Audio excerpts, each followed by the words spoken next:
semuanya, perkenalkan namaku Abdul Jawadi. Jadi di sini aku akan menjelaskan apa sih pasar modal dan pasar uang. Ini video aku buat untuk memenuhi tugas UAS manajemen sumber daya lanjutan. Oke, jadi kita langsung aja lanjut ke selanjutnya, yaitu langsung ke definisi. Apa sih pasar modal, apa sih pasar uang? Jadi yang pertama di sini aku akan menjelaskan apa sih pasar modal. Definisi dari pasar modal sendiri adalah lembaga keuangan yang mempunyai kegiatan berupa penawaran dan perdagangan efek atau surat berharga. Dan pasar modal ini juga merupakan lembaga profesi yang berkaitan dengan transaksi jual beli efek dan perusahaan publik yang berkaitan dengan efek. Oke, selanjutnya di sini kita langsung aja masuk ke fungsi pasar modal. Apa sih fungsi dari pasar modal itu? Pasar modal ini adalah sebagai tempat bertemunya pihak yang memiliki dana dengan pihak yang memerlukan dana jangka panjang, biasanya itu perusahaan. Dan ini mempunyai dua fungsi, yaitu ekonomi dan keuangan. Di dalam ekonomi, pasar modal ini menyediakan fasilitas untuk memindahkan dana dari pemilik dana ke pihak yang memerlukan dana, dengan menginvestasikan dananya. Para pihak pemilik dana mengharapkan adanya imbalan atau return dari penyerahan dana tersebut. Sedangkan bagi perusahaan sebagai pihak yang memerlukan dana jangka panjang, adanya dana dari luar ini dapat digunakan oleh perusahaan untuk usaha pengembangan usahanya tanpa menunggu dana dari hasil operasi perusahaannya. Dan di dalam keuangan, dengan cara menyediakan dana yang diperlukan oleh perusahaan atau pihak yang memerlukan dana, para pemilik dana tanpa harus terlibat langsung dalam kepemilikan aktiva real. Instrumen pasar modal. Dalam instrumen pasar modal sendiri ini bagi menjadi tiga. Yang pertama ada saham, terus ada obligasi, terus ada surat berharga lainnya. Untuk saham, apa sih saham? Saham adalah tanda penyertaan modal pada suatu perusahaan perseroan terbatas. Saham yang diterbitkan emiten atau pihak yang melakukan penawaran umum. Dan ini ada dua macam. Yang pertama itu ada saham biasa atau common stock, dan saham istimewa atau preferred stock. Oke, selanjutnya ada obligasi.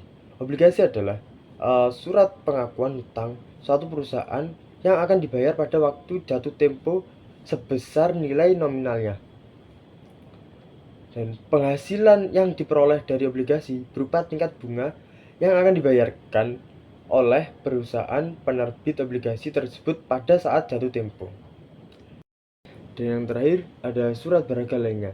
Jadi selain dua jenis efek yang telah diuraikan di atas, yang sudah banyak digunakan sebagai media utang di Bursa Efek Indonesia, terdapat beberapa jenis efek yang juga dapat digunakan sebagai media utang seperti warrant, option, dan right issue, seperti itu.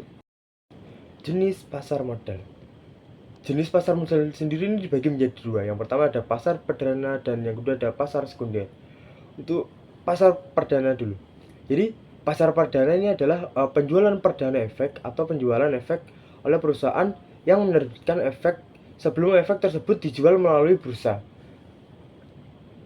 Pada pasar perdana, efek dijual dengan harga emisi, sehingga perusahaan yang menerbitkan emisi hanya memperoleh dana dari penjualan tersebut.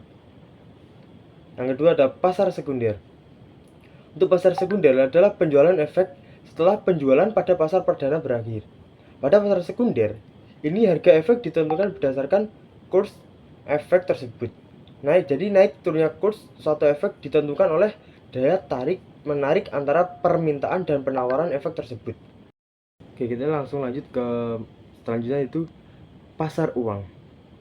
Jadi dari definisi pasar uang sendiri adalah suatu kelompok pasar di mana instrumen kredit jangka pendek yang umumnya berkualitas tinggi diperjualbelikan.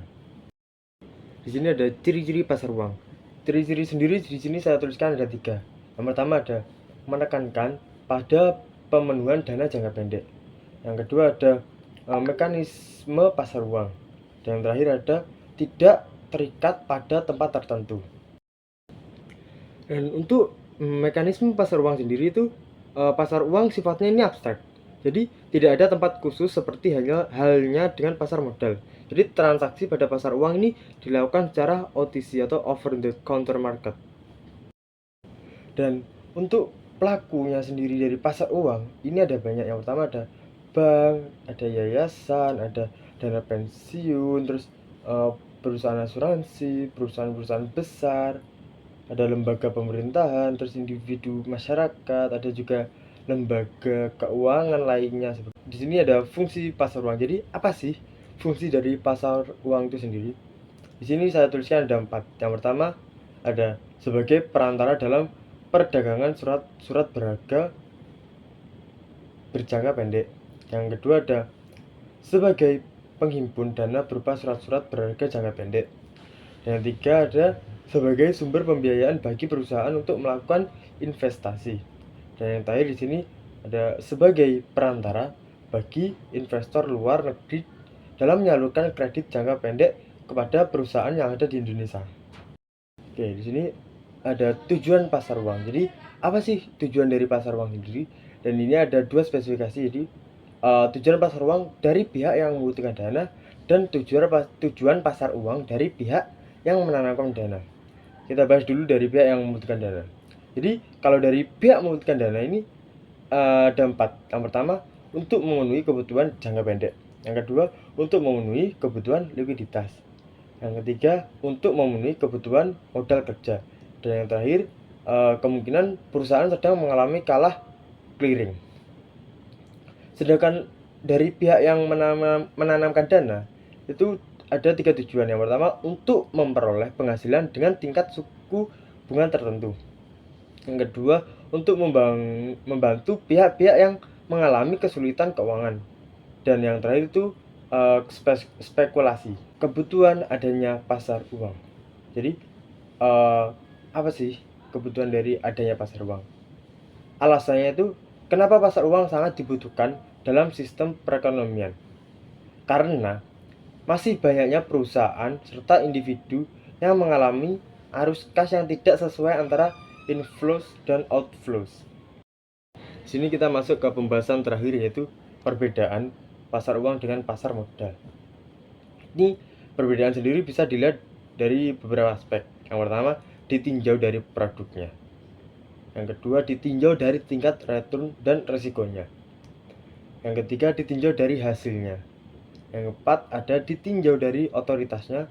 Dan yang terakhir itu ditinjau dari peranannya. Karena semuanya itu antara pasar uang dan pasar modal itu berbeda, sangat berbeda, dan itu sangat terlihat dengan jelas.